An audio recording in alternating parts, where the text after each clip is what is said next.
మాకు 3 ఎకరాల పొలం ఉంటుందన్న. ఇందులో 1 ఎకరా పోతున్నది ఫార్మలా.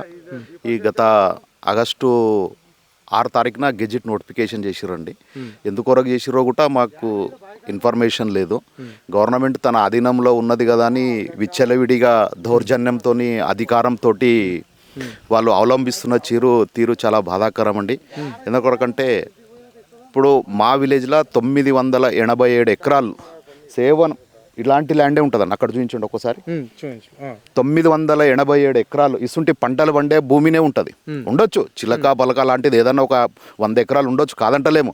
కానీ 900 మినిమం 1000 ఎకరాలు పట్ట ల్యాండ్. 100 ఎకరాలు మీ భూమి మాది మొత్తం 1483 ఎకరాలు. దాంట్లో 1000 ఎకరాలు మినిమం పట్ట ల్యాండ్ పోతున్నది. పట్ట ల్యాండ్ అంటే ఇలాంటి ల్యాండ్ గవర్నమెంట్ ఇచ్చింది. చిలక చేస్తుంటుంది, గట్టు గర్భ ఇచ్చింది. ఆ గట్టు గర్భ ఇచ్చిన దానికి కూడా మాకు పక్కన మీ ఇదేమంటాం చూడండి, చెరువు ఉంటుంది. ఎండాకాలంలో వాటరు ఇంకిపోతాయి. ఆ ఇంకిపోతే వాటర్ పోయిన తర్వాత మట్టిని రైతులు పొక్లైనర్లు పెట్టుకొని, జేసీబీలు పెట్టుకొని, టిప్పర్లు పెట్టుకొని ఇక్కడ నుంచి తరలించుకొని వాళ్ళ చేన్లలో వేసుకొని పంటలు పండించుకున్నారు.